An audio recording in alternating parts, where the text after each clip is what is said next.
Bom, deixa eu...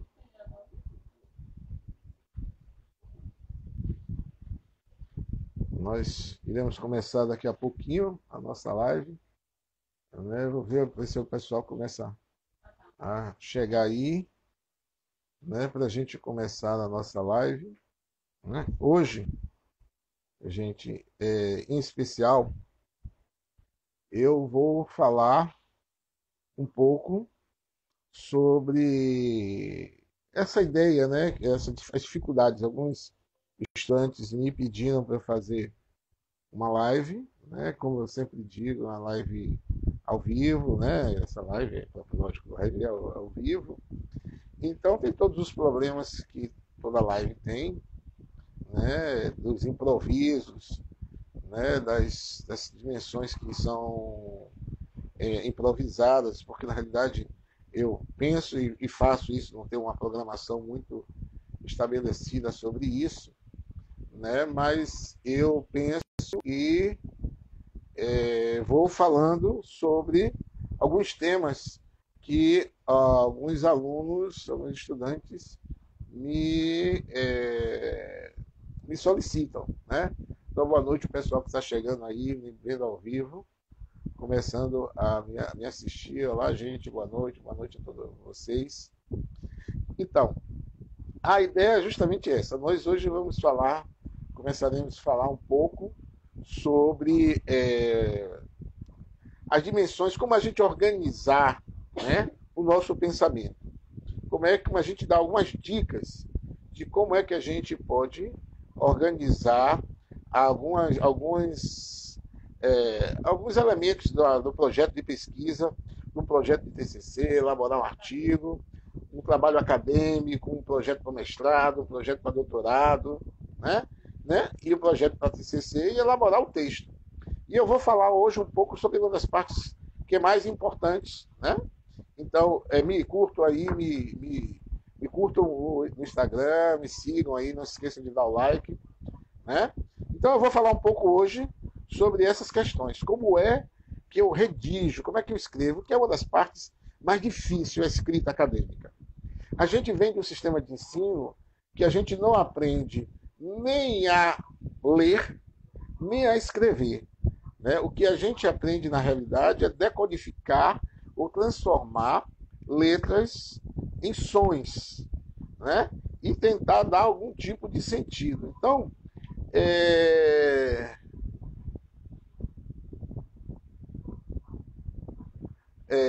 o pessoal mandou uma mensagem aqui pelo Zap para eu falar sobre essa questão da escrita acadêmica, né? Que é o grande desafio de todo estudante, de todo acadêmico quando chega na universidade. E até também não só na universidade, no doutorado, né? No mestrado, no doutorado, ainda há essa preocupação de como é que é a redação acadêmica, como é que eu escrevo dentro da universidade, que não é do mesmo jeito que eu escrevo no meu dia a dia, não é o mesmo tempo que eu escrevo. E no caso de um trabalho de conclusão de curso, no caso de uma pesquisa, no caso de um trabalho acadêmico, né, de um TCC, por exemplo, é um pouco mais complexo ainda. Então, hoje eu vou me ater, eu sempre falo disso, é um vídeo de introdução, né, não é um nível que vai ter um nível... Hoje nós vamos ter até um pouquinho mais de profundidade, mas o objetivo não é esgotar, né, a todo o conteúdo do que é como a elaboração de uma revisão bibliográfica, do recorte do tema, da problemática. Não é um objetivo, não é esgotar esse assunto, até porque não tem condições de se esgotar assim rapidamente esses assuntos. E há muito variável, há uma variedade muito grande. Como eu sempre digo, se você está fazendo um TCC, se você está fazendo um projeto para o mestrado, um projeto para o doutorado, né? Se você está escrevendo um artigo científico, se é uma monografia, se você está escrevendo no curso de Direito, no curso de Medicina, no curso de História, no curso de Pedagogia, existem variações que vão, digamos assim, serem significativos do que a gente vai tratar aqui agora. O que a gente vai tratar hoje, né, são questões básicas, eu vou tomar como referência a produção na área de ciências humanas e ciências sociais, né, e especificamente mais na área de direito, eu posso fazer outras lives em outras áreas que são mais específicas, né? Mas a gente vai focar na área de direito e na área mais ligada à área de ciências sociais e às ciências humanas. Então, a primeira coisa que a gente tem que perceber na escolha do tema, né, é que há uma diferença significativa entre o tema e o título. Então, é importante, a primeira coisa, vocês entenderem que o tema é uma coisa, o título é outra coisa. O título, no geral, você só deixa por último. O título do seu projeto necessariamente será o título do seu TCC, da sua monografia, certo? Porque você elabora o projeto, você está pensando uma coisa. Na hora que você vai executar, na hora que você vai realizar o projeto, muitas outras categorias, muitos outros elementos lhe orientam de outra forma. Então, a ansiedade que vocês têm, né, que os estudantes geralmente têm, né, de que não tem que sair perfeito, não sai. Né? Você vai estar o tempo todo. Quando você for defender o TCC, ou a monografia, ou a dissertação de mestrado, ou a tese do doutorado, a banca pode fazer você mudar o título. Geralmente faz você mudar o título também. Então você não precisa ficar muito apegado a esses detalhes. Né? O tema é importante, é central, e que você tem que focar, ter clareza sobre o tema. Mas como é que você chega ao tema? Né? Porque é com o tema que você vai construir a problemática, vai saber ver o problema e a pergunta. Então, primeiro nós temos o tema, que ele é geral, uma coisa bem aberta. Né? E nesse momento, o seu tema vai estar refletido no título do seu trabalho. Né? O seu trabalho deve referir ao tema. Né? E aí você tem que ter sempre certeza e convicção de qual é o assunto que você está falando. Ok? Então, quando você vai, aí você começa a fazer a revisão bibliográfica, ou a fundamentação teórica, ou o estado da arte. Essas são coisas que são semelhantes, como eu sempre digo, depende da área, depende do professor. As coisas na área da pesquisa, elas não são tão rigorosas como eram antes. Elas têm uma variação, porque a ciência modifica muito.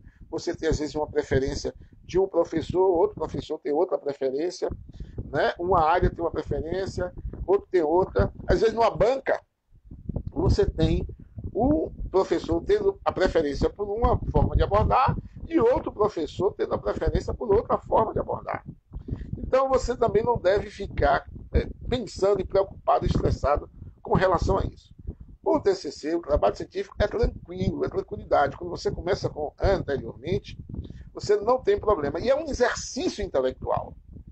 É um exercício. Você tem que ter consciência que é um exercício. Você não vai dar conta de tudo. Você não vai escrever sobre tudo. Você tem que pegar um tema específico, um assunto específico e dar conta de um assunto. Você não pode perder de vista que você está, sim, né, exercitando, treinando o trabalho científico. Né? Você está fazendo uma alfabetização científica, uma iniciação científica, no caso do artigo científico que você vai apresentar no seu TCC. Lógico, se você, como já falei outras vezes, se você vai fazer na área de administração, você vai fazer um plano de negócios, a orientação é outra. Né? Mas o TCC, no caso de um artigo científico, né, é isso, certo? Então você tem que ter consciência disso. Você tem que ter consciência que o teu TCC, o que você vai apresentar como artigo científico, é a comunicação, né, dessa realização que você está propondo agora. Às vezes as pessoas confundem. Né? O artigo científico é a comunicação de uma pesquisa. Presta bem atenção a isso.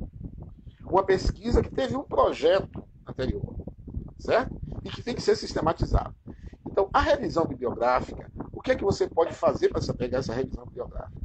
Então, você vai, ou o estado da arte, ou a fundamentação teórica. Você vai levantar os autores, vai ler esses autores, né? E o que é que você vai pegar vendo o seu tema e vendo o argumento que você quer construir. Quando você começa uma pesquisa, você tem alguma suspeita.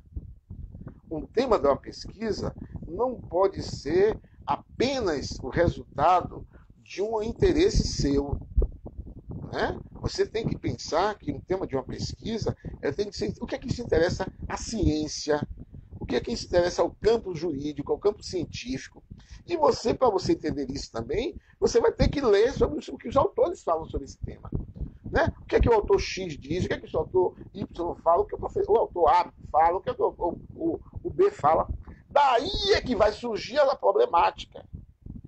Certo? É daí que vai surgir. Porque às vezes você vai propor um tema, uma coisa que já está, todo mundo já é ponto pacífico. Então você não vai colocar isso. Então a revisão bibliográfica, ela tem diretamente relação com o recorte do tema que você vai dar. Certo? Você, ao ler, ao você ir para a bibliografia, ao você ir para os fundamentos daquele tema, quem é que fala daquele tema, você vai começar a fazer o recorte.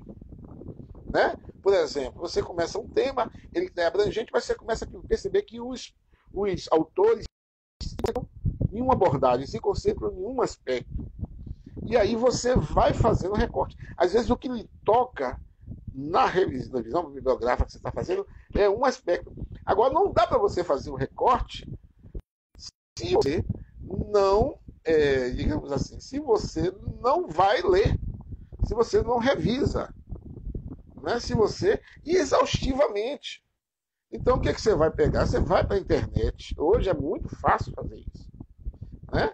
Às vezes você tem seu professor, pergunta a ele quais são as referências, quem é o papa daquele tema, quem é o grande, né? Qual é a Bíblia daquele tema. Ah, tem que ler tal fulano. Se você não lê fulano, não, você não conseguiu falar sobre o assunto. Então você tem que ver o que esse cara está dizendo.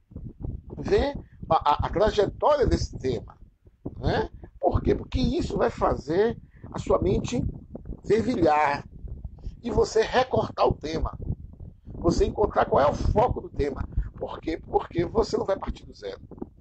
Os professores, né, os autores, já vão ter discutido aquele assunto, vão estar discutindo aquele assunto, e você vai começar a perceber que há algo que se repete.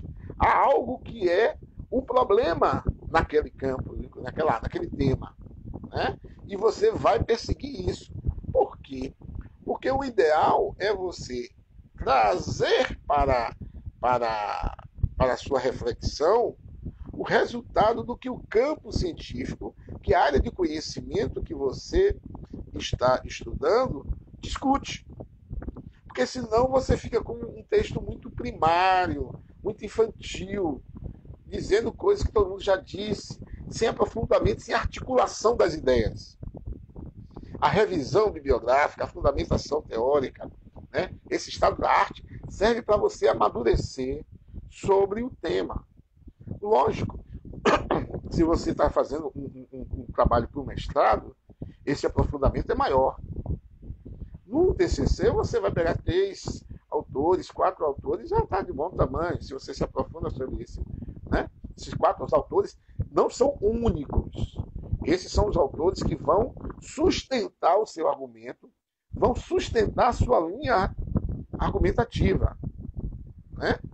A construção argumentativa que você vai fazer ao longo do seu projeto e ao longo do seu texto. Então você tem que estar muito atento a isso. A maioria dos alunos tem preguiça intelectual e não gosta de ler, uma boa parte, né? Não gosta de ler, não gosta de gastar tempo, não gosta de fazer fichamento. E esses elementos todos são importantes. Obviamente, como eu digo sempre, você vai ter um nível de aprofundamento a depender do seu tempo que você tem, né, e do que você está fazendo. Se você deixa para fazer em cima da última hora, é lógico que você não vai conseguir ler 10 autores. E se você está fazendo um concurso para o mestrado, ou uma seleção do mestrado, isso vai pesar. Certo? Vai pesar muito. Se você está fazendo, por outro lado, pior ainda. Né? 1 ano é pouco. Né? Então você tem que ler, mas não é ler, é estudar. Se você está no TCC, né, e você quer fazer um TCC só para passar de ano, que eu não recomendo, aí você pega 3, 4 autores, se dedica para eles, ali faz uma coisa, o feijão com arroz, como a gente diz, né? Você faz o feijão com arroz. Mas para aqueles estudantes que querem algo a mais, querem fazer uma pós-graduação, querem fazer um mestrado, ou que querem uma carreira literária, tem uma relação com o conhecimento, né? Não estuda apenas por obrigação, é aquele aluno que quer fazer diferença no mercado de trabalho, tem uma análise um pouco mais madura sobre isso, ele tem que se debruçar sobre os textos. E essa revisão bibliográfica, né, que antes era chamado Estado da Arte, né, é o que se discute sobre esse tema, o que, é que os autores, principais autores têm nesse tema, quais são as dissertações que tem sobre esse tema. E como é que você pega isso, uma pista? Você vai na internet e você seleciona no portal da CAPES as teses e dissertações e coloca lá o assunto que você está falando. Aí você vai encontrar um monte, né, de teses e dissertações. Você vai nessas dissertações, ou em livros também, mas vamos falar em teses e dissertações, e vai ver a bibliografia que eles utilizaram. Né? Quem utiliza sempre determinado autor. Então, olha, esse autor é importante. Né? É sempre bom pegar um autor mais contemporâneo, mais atual, um autor mais antigo, um clássico que é referência para você fazer essa discussão. Nessa revisão bibliográfica, varia também, é bom pegar um autor da filosofia da área, no caso da filosofia do direito, um clássico da filosofia do direito, que possa fundamentar o seu argumento. Né? Um doutrinador que você vai fundamentar o seu argumento. Quero mandar um beijo para um monte de gente que está aí, Lorena, o Iara, né? a vereadora, quem deve estar aí é quem? Maria Vitória, né? Gil, né? Camila, o pessoal que está me assistindo ao vivo. Beijo para vocês aí. Né? Que bom ter vocês aqui me acompanhando nesse momento agora. Então veja só, gente. Então isso é importante. Se você quer ter uma carreira intelectual, não só intelectual não, né? Você é um político, como nós temos aqui a vereadora assistindo com a gente aqui, né? E você quer se expressar melhor, quer se comunicar melhor, quer se argumentar melhor com fundamentação. Então você tem um procedimento que é importante que você dê essa sequência, que você essa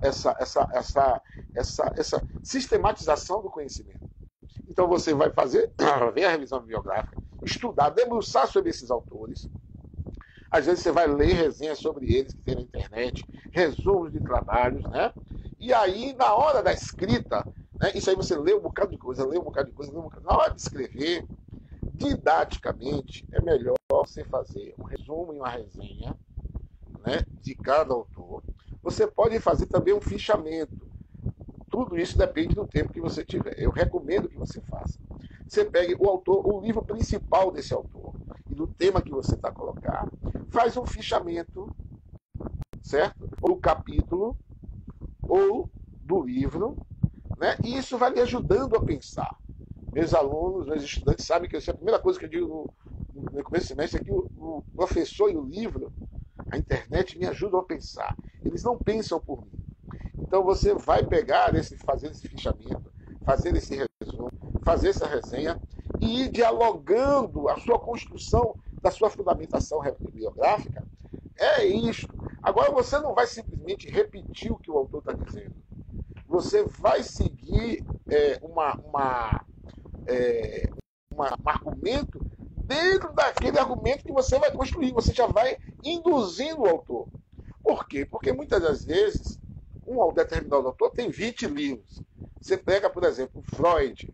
Vai ter mais de 24 livros. Só a coleção da Obras Completas de Freud, você tem 23 livros, 24 livros. Lacan tem mais outros. Né? Então, você tem que saber identificar qual é o livro-chave sobre aquele assunto e sobre o autor. Né? Aí você começa, se você tem tempo, você começa a fazer o fichamento dele, faz o resumo e faz a resenha. Não perde, gente. Conhecimento não perde. Conhecimento sempre você vai usar. E quem está na política, quem está na área acadêmica, quem está na área profissional, sempre vai poder utilizar um pouco daquilo que você leu, um pouco daquilo que você aprendeu. Hoje no computador é fácil. Tudo facílimo. Você abre uma pasta e vai jogando ali dentro.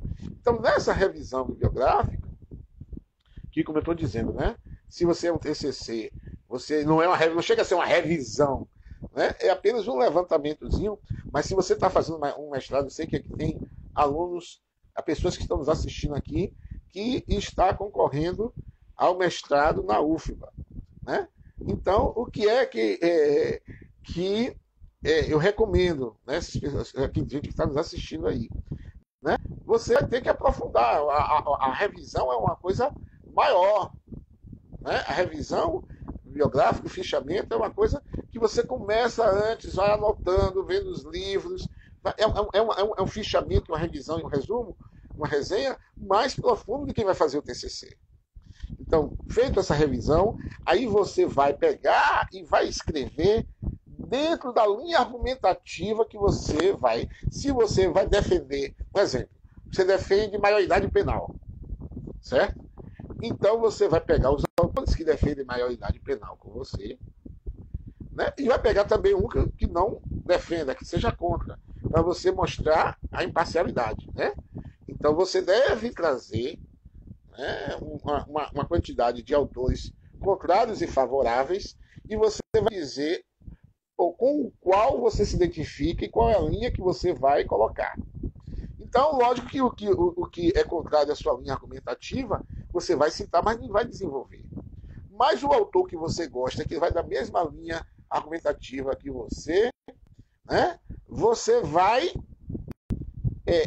dar ênfase, vai focar, né?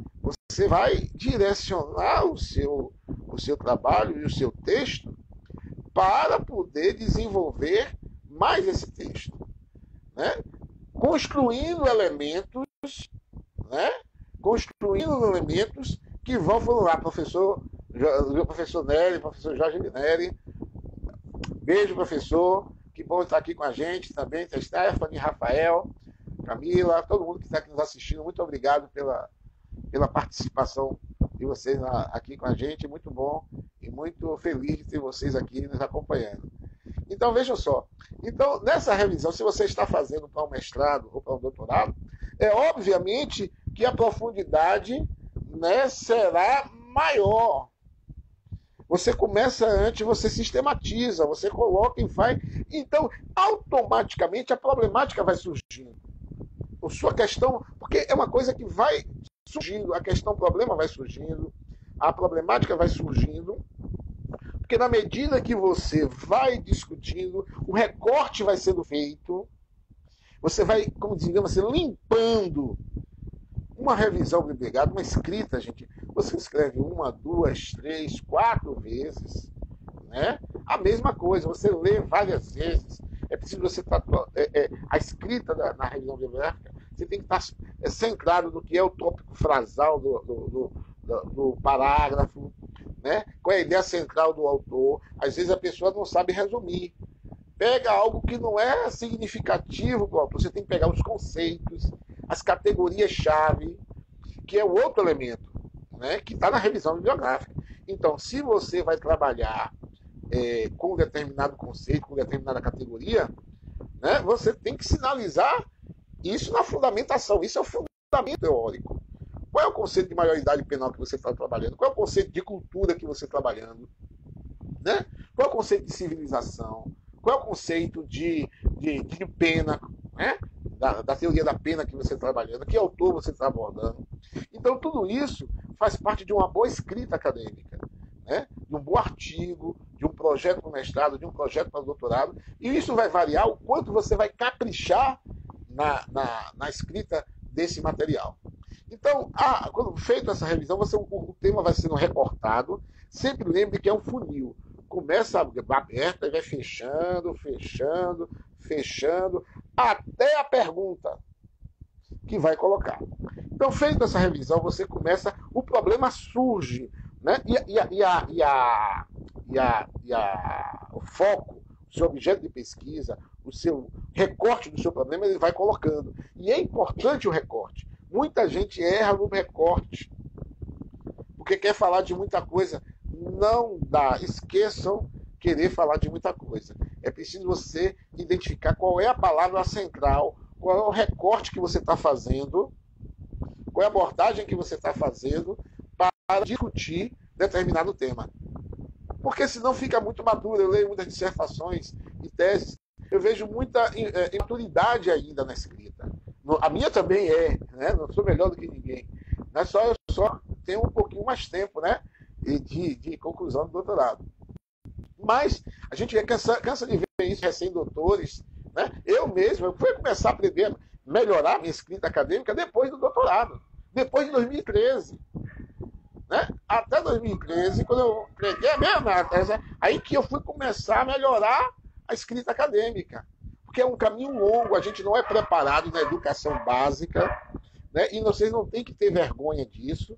Né? Por isso que eu estou dizendo que até o mestrado, eu sempre digo isso, eu não sabia ler, e até depois do doutorado fui aprender a escrever, e ainda não sei, a gente vai aprendendo. Lógico que tem aquelas pessoas que são brilhantes, né? Que têm uma facilidade, mas existem os mortais que têm dificuldade. Eu sou desse que tinha muita dificuldade. Hoje já melhorei muito.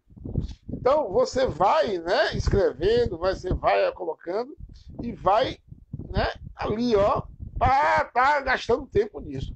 Então, o problema e a problemática, ela vai surgindo, o recorte vai sendo feito. Esse recorte do tema não pode ser apenas um recorte do seu interesse. É um recorte que é acadêmico. O que é que a ciência está interessada? O que é que o meu campo de conhecimento está interessado? Isso é um problema, né? Porque às vezes o seu programa de pós-graduação, ou a sua universidade, o seu orientador está interessado em uma coisa que muitas vezes não é. Mas a carreira acadêmica é assim. Você só começa a escrever o que você gosta e o que você, com autonomia, talvez depois do doutorado e depois que você deixa de ser recém-doutor. Depois que você tem um doutorado, ainda tem a fase do recém-doutor, que você ainda está amadurecendo e tal, não sei o quê. Então, só depois de 7 anos é que você... Eu estou deixando de ser recém-doutor, deixei de ser recém-doutor no ano passado. Né? Mas até o ano passado ainda era recém-doutor, porque 7 anos você ainda está... Assim, tem uma caminhada longa. A gente deveria começar a pensar academicamente dessa forma, desde a alfabetização. Então, nós temos muitas deficiências na escrita e na leitura. E o que vai ajudar a isso é ler muito, estudar muito. Ler, não é ler rapidamente, é ler um parágrafo, às vezes você vai gastar 1 hora num parágrafo. A revisão bibliográfica é isso. Não é você pegar uma parte e jogar lá, né? Dizer isso, não, porque aí não é a ideia central do autor. Se você tem níveis, né, num TCC, num mestrado, num doutorado, são níveis disso. Né? Você não vai conhecer um autor apenas lendo 1 livro, 2 livros, 3 livros do autor. Certo? Para você saber falar sobre uma paradinha aqui, eu acho que caiu a coisa aqui, mas já retornou. Então, às vezes, a gente está numa ansiedade e que o trabalho científico não precisa não pode ter pressa. A gente está vendo aí na Covid o que acontece, né? Quando a ciência se antecipa demais. Então, o trabalho científico é um trabalho de cautela, é um trabalho de paciência. Travou, gente, já voltou agora. Né? Vou recapitular um pouco. Eu estou dizendo e destacando de como é importante o trabalho científico, é um trabalho de paciência, né? É um trabalho de cautela, de prudência, até para afirmar as coisas. Né?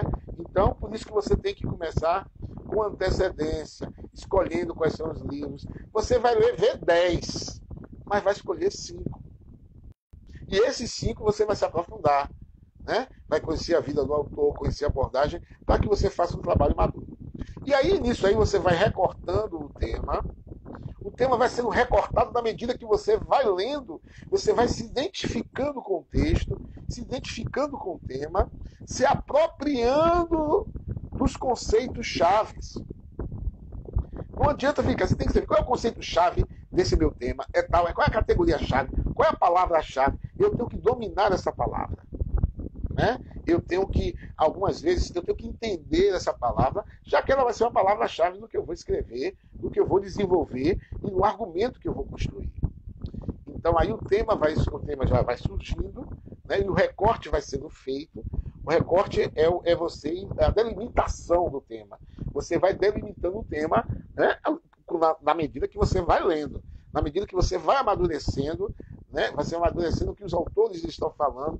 Às vezes você de fora está pensando de uma coisa, mas quando chega dentro da discussão é outra coisa totalmente diferente, porque os autores mais maduros já indicam isso. Então, já estou com o tempo já correndo aqui, vou correr. Então você tem essa questão da revisão e do recorte do tema, e aí você tem ainda a questão da problemática. Como é que se articula a revisão, né? Boa noite, gente. Sammy, que está chegando aí, o pessoal, né? Beijo para vocês. Então, você articula o quê? Você articula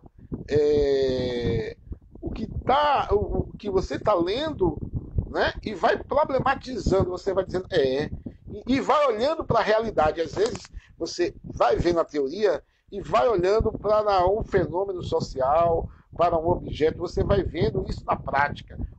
Como é que eu vejo isso? Né? Qual é a questão que está em volta aí?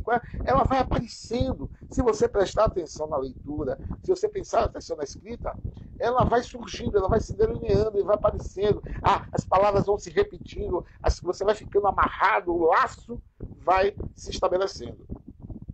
E aí você vai para a problemática. E o que é problemática? O que é problematizar?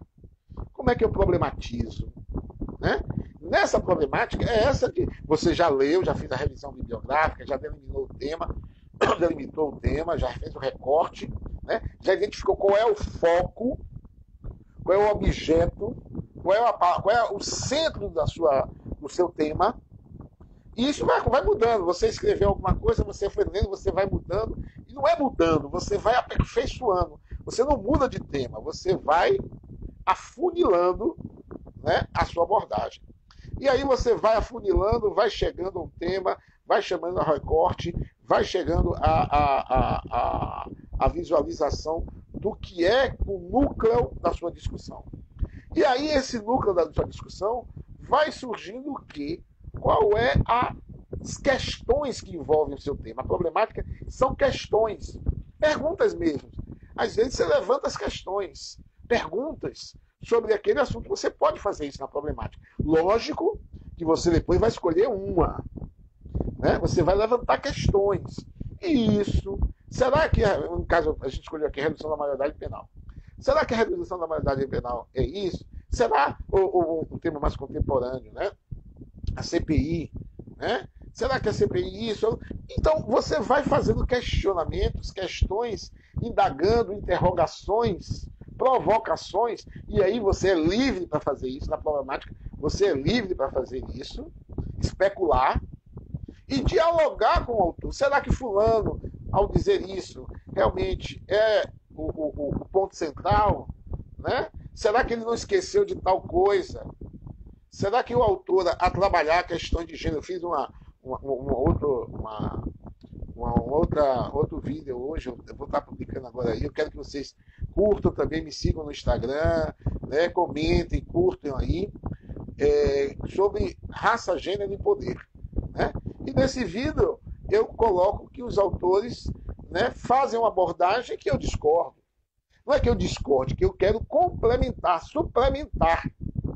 Eu quero acrescentar. Né? Porque a gente também não pode desvalorizar o trabalho, né, de outros intelectuais. E não ser arrogante, principalmente estudante, né, principalmente aluno de graduação, adora fazer isso. Né? Não, porque eu vou fazer isso, porque fulano está errado. A gente tem que ter prudência, olha a prudência.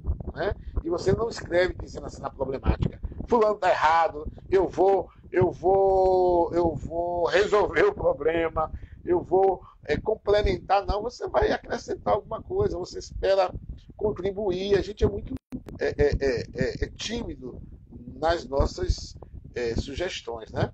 Então, a mesma coisa que o estudante vai fazer. Então, ele não faz uma crítica direta ao autor, porque ele está começando ainda, está na graduação, nem terminou a graduação. Como é que você vai fazer uma crítica muito rigorosa a um doutor que tem sei quantos anos na área do direito, na área da medicina, ou na área da biologia. A gente tem que ser prudente, né? E aí a gente vai devagarzinho. Então, mas na problemática você pode, né, você sempre dizer assim, parece, né? É muito bom você usar esse termo, até porque você não concluiu ainda a sua pesquisa. Então, o termo na problemática é parece que isso e isso. Talvez. A problemática são questões. Então, o verbo que vai estar lá, as palavras que vão estar lá, é talvez, parece, né? Eu me questiono, né? Existem questões. Então, a problemática é marcada por essas interrogações, né? Com relação ao seu objeto e também aos autores que você utilizou. Certo? Então, a problemática é essa. Né? Com relação aos autores que você. Esse diálogo que você vai fazendo com a problemática. E aí, quando você vai fazendo a problemática, o problema vai aparecendo. Né? Você vai fazer perguntas e vai vendo que existe uma pergunta que é chave, que é estratégica. Mas essa pergunta, ou esse problema que é, antes da pergunta chegar ao problema, não é um problema resultante da sua deficiência e de pouca leitura. O problema é a lacuna que tem no campo científico, no seu campo científico. No campo do direito, no campo da administração, no campo da pedagogia, no campo da economia, né? Então, qual é a lacuna que tem na lei que você está vendo? Está faltando isso. Eu acho que tem esse aspectozinho aqui que não foi muito bem desenvolvido. Então, você nunca deve utilizar assim, que não existe, né? Não existe bibliografia. Não, deve existir. A gente tem hoje, né? A gente que não conhece, a gente que não lê todas as opções no Google. A gente não lê as alternativas, tudo, só lê, muitos lê só as primeiras páginas, só as 2, 3, no máximo 5 primeiras páginas. Só lê, às vezes, em português. Então você não pode dizer assim, porque não existe. Parece que há uma lacuna, né? Também é arrogância dizer a lacuna, mas você vai com muita humildade, parece que há que você gostaria de pontuar, destacar determinados aspectos. Então é importante que você vá construindo essa problemática e o problema a partir dessas questões. São essas questões que vão lhe sinalizando na problemática e construindo a problemática. E nessa problemática você vai interrogar, aí que o seu objeto já pausa aí, né? Parou, gravou um pouquinho agora, né? Mas acho que já voltou, né? Então, o foco, o objeto que você vai investigar, ele vai estar lá já na problemática. Se ele já está na problemática, você já afunilou, já está no problema específico, qual é a questão específica. E a pergunta, quando você surge com a pergunta, eu sempre falo isso e vou repetir novamente, 1, 2 linhas no máximo a pergunta. Eu gosto da pergunta, eu acho que a pergunta é boa. Alguns autores não utilizam pergunta, só vão direto ao objetivo. Você interrogar, até para você ajudar e orientar o que é que você quer saber. E você não esquecer que você está fazendo uma pesquisa, que é um projeto de pesquisa. O que eu mais vejo é aluno querendo já dar solução para o problema, quer melhorar a literatura. Não, você só vai dizer isso na conclusão. Na problemática, você está apresentando uma questão de pesquisa. Você está apresentando algo que seja interessante para a ciência, né? Que você acha que talvez ainda não foi suficientemente explicado, discutido. E que se já foi suficientemente discutido e explicado, mas não na abordagem que você quer trazendo, não na especificidade que você está trazendo. Então, eu estou chegando, não sei se alguém quer fazer alguma pergunta, tem alguma pergunta a fazer aí no chat, né, que nós já estamos chegando ao final. Né? Amanhã eu vou estar fazendo outra live, vou fazer uma live também, no sábado à noite. Geralmente eu tenho feito lives nesse horário de 18h30, certo? Mas aí o pessoal também já está entrando em aula, né? Eu vou encerrar a a nossa live e dizendo isso para vocês, né? Então, não é difícil. As dúvidas que vocês têm sobre problemática, problema, tema, articulação, o recorte, tudo isso é resultado de suor. Você tem que suar, sentar na cadeira, gastar horas, dias, né? Se debruçando. A mente vai ficar cansada, mas você insiste. Nós temos o cérebro preguiçoso, porque o nosso sistema de ensino, né, nossos professores e os alunos também, e a didática também, os livros também, muitas vezes, não nem são todos, mas muitas vezes não trazem esse exercício intelectual e esse exercício acadêmico. Então, não tem dificuldade nenhuma, é só recapitulando. Você faz a revisão, vai pensando na sua linha argumentativa, vai construindo, dialogando com o autor, se colocando, né? E na problemática, principalmente, na revisão bibliográfica, você vai fazendo essa ponte, ó, não pode deixar de fazer a ponte, não pode ser duas coisas estanques, uma coisa lá, depois outra coisa separada. E vai construindo e as coisas vão aparecendo, ok? Então, não se esqueça de dar o like lá, de fazer o comentário, de curtir, né? Beijo no coração de todos e todas. Obrigado, pessoal que me acompanhou ao vivo aí. Obrigado, pessoal que vai me assistir depois em casa, que eu vou deixar a live gravada aí para vocês receberem, ok? Beijo no coração de vocês, né? E vamos para frente.